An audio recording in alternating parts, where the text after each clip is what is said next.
تقريبا حضراتكم اتعودتوا ان احنا دايما بنتكلم جد وما بنهزرش خالص، بس اوقات بنتكلم جد والواقع هو اللي يخلينا نضحك على اللي بقى فيه. عشان كده النهارده قررنا نضحك معاكم ونعيش الواقع اللي بقى مختلف اللي ما يتصدقش. واول فيديو هيكون في حلقتنا النهارده اللي مليانه فيديوهات واحد قاعد نايم في بيتهم، مرة واحدة لقى عمال الصرف الصحي عمالين يصلحوا ويدقدقوا وبيصلح لهم يعني شبكة الصرف الصحي اللي موجودة في المنطقة، والكلام ده في مصر. يقوم الراجل يعمل ايه؟ بدل ما يقول لهم شكرا عايزين كوباية شاي يجيب لهم حاجة ساقعة. تخيلوا هيعمل ايه؟ تعالوا نشوف الفيديو ده.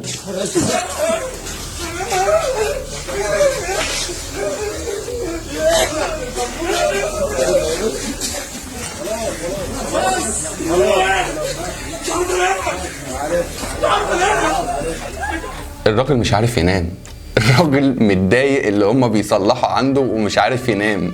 يا ترى يعني رد الفعل للعمال اللي شغالين ايه؟ انا بصراحة مش مصدق ومش متوقع اللي فيه حد طبيعي يعمل حاجة زي دي، اللي انت ناس بتخدمك او بتعمل لك خدمة انت متضايق. فعلا بقينا في واقع غريب، عشان كده برضو مش هنستغرب، بس خلونا في الاغرب. مش هنستغرب وخلونا في الاغرب، كلام غريب مني، بس خلونا بس نشوف الفيديو ده. دي فرح في دولة عربية، عروسة وقرايبها والناس فرحانة، لكن مرة واحدة لما نلاقي الرقاصة حامل يبقى في حاجة غريبة، يبقى في حاجة مش طبيعية. بس اللي لفت انتباهي برضو لو نركز كده في الفيديو، العروسة بتحشش. يا جماعة هو ايه اللي بيحصل ده؟ هو كل حاجة بقت بالمشقلوب ومعكوسة ليه؟ بجد هو ده طبيعي؟ هو اللي احنا شايفينه والحال اللي احنا وصلنا له ده بجد؟ انا بقيت مستغرب، انا مش مصدق. انا كل فيديو لوحده ممكن نعمل عنه قصة ونعيش في الحلقة، بس انا فعلا الحلقة النهاردة هي اللي غريبة على الاطلاق. عشان كده تالت فيديو هيكون في حلقتنا هو راجل قرر يفتح شركة انترناشونال لتصدير الكلاب. انترناشونال تقريبا هو نطقها بحاجه تانية انا مش عارف اجيبها زي ما هو نطقها.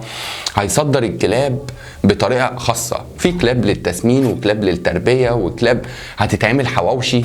الراجل عامل دراسه جدوى، والراجل بيتكلم جد اللي هو هياخد الكلاب من مصر وهيصدرها، واحسن السلالات هيخليها في مصر عشان تنتج، وهو اللي هياخد منها السلالات دي هيعمل منها لحوم ويعمل منها حواوشي ويصدر للاجانب الكلاب دي. تعالوا نشوف هو ده طبيعي ولا ده خيال. الشركة كامباني انترناشونال، يعني كلب بالانجليزي. شركة كلبكو شركة كلبكو كامباني انترناشونال، يعني كلب بالانجليزي. انا الم الكلاب الضالة اللي في جميع انحاء الجمهورية والصعيد والبحري واصدرها للي يقدرها. طبعا هصدر بالكيلو. يعني ممكن الكيلو يوصل معاه 30 جنيه. الفيديو كان اطول من كده، بس ما حبيتش نزود العيار اكتر من كده. حبيت النهارده الحلقه نضحك ونهزر ونقول هو ده بجد؟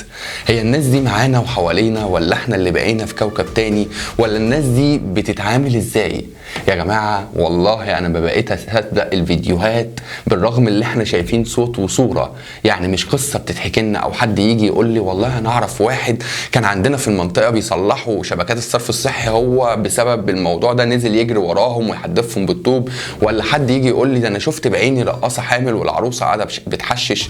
اما الفيديو الثالث اللي عايز يصدر الكلاب، ودايما بنتكلم على الحواوشي وبنتكلم على اللحوم، الحاجات دي بقت موجوده، والحاجات دي قررت النهارده نكسر الحلقات التقليديه بتاعتنا ونطلع نتكلم معاكم في حاجات مختلفه، نكسر الملل، نكسر حاله الحزن، نضحك شويه، وده المطلوب. ده المطلوب، نبقى متنوعين ونرضي جميع الاذواق والاطراف. المطلوب اللي احنا نعيشها بشكل مختلف، بس في نفس الوقت نشوف الواقع اللي احنا عايشينه فيه. عشان كده حلقتنا النهارده كانت مختلفة بالنسبة لي. اتمنى اللي بقدمه لحضراتكم يبقى مفيد ويعجبكم، ولو عجبكم بقى ما تنسوش تدعمونا بلايك كده على الماشي، واللي بيشوفني لاول مرة اشترك في البيج والقناة بتاعتنا عشان يوصل لك حاجات جديدة ومختلفة. اتمنى اللي بقدمه يبقى مفيد. كنت معاكم يونس محمد، اشوفكم على خير، السلام عليكم.